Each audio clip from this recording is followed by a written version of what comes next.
আজ বাংলাদেশ একটি গভীর সংকটময় মুহূর্তের মধ্য দিয়ে যাচ্ছে।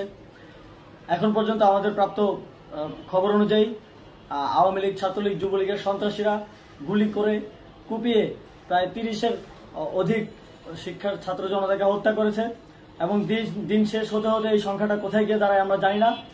এরই প্রেক্ষিতে আমরা একটি সিদ্ধান্ত নিয়েছি, আমাদের একটি জরুরি সিদ্ধান্ত মোতাবেক আমাদের যে 6 তারিখের যে লং মার্চ টু ঢাকা কর্মসূচি ছিল সেটাকে আমরা একদিন এগিয়ে নিয়ে এসেছি।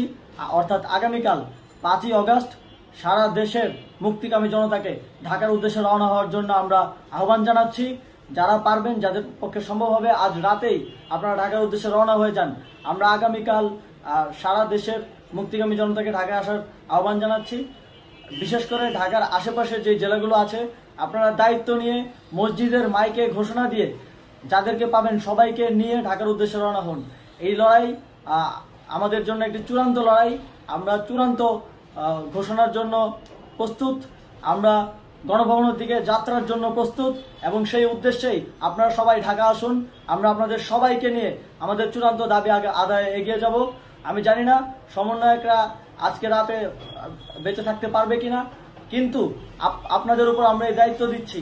আপনারা সবাই নিজ দায়িত্বে ঢাকায় আসবেন আগামীকাল এবং পরশু পরিস্থিতি বিবেচনা করে পরশু গণভবনের দিকে 4 দিক থেকে আমরা রওনা হব।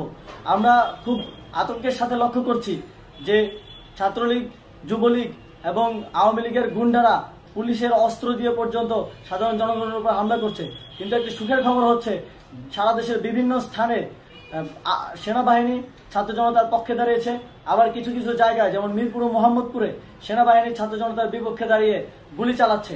আমরা সেনাবাহিনীর প্রতি আহ্বান জানাতে চাই, আপনারা এদেশের নাগরিক এবং আপনারা এদেশের নিরাপত্তার দায়িত্বে আছেন, এদেশের জনগণের যানবাহনের নিরাপত্তার দায়িত্বে আছেন। আপনারা দেশের পক্ষে এবং দেশের জনগণের জন্য কাজ করবেন। কোনো খুনি সরকারের জন্য, কোনো খুনি রাজনৈতিক দলের জন্য কাজ করবেন না। এটি এদেশের জনগণ আপনাদের থেকে প্রত্যাশা করে। আমাদের এই আন্দোলনে সম্পূর্ণ সমর্থন দিয়ে হয় নিরপেক্ষ থাকুন অথবা এই খুনি বাহিনীকে, সরকারের খুনি বাহিনীকে প্রতিহত করুন, তাদেরকে যথাযথ শাস্তির আওতায় নিয়ে আসুন।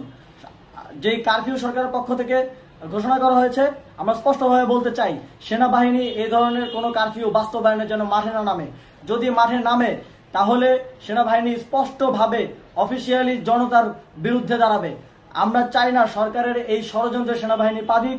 সেনাবাহিনীকে জনতার বিরুদ্ধে দাঁড়ানোর যে ষড়যন্ত্র সরকার রচনা করছে সেটিতে সেনাবাহিনী পা দিবে না, এই বিশ্বাস আমরা রাখতে চাই। আওয়ামী লীগ আজ সারা দেশে তাদের খুনি বাহিনীকে নামিয়ে দিয়েও ছাত্র জনতার প্রতিরোধের মুখে টিকতে পারেনি। রাজপথের পরাজিত শক্তি হিসেবে তারা সেনাবাহিনী সহ অন্যান্য বাহিনীকে আমাদের বিরুদ্ধে কাজে লাগানোর চেষ্টা করছে।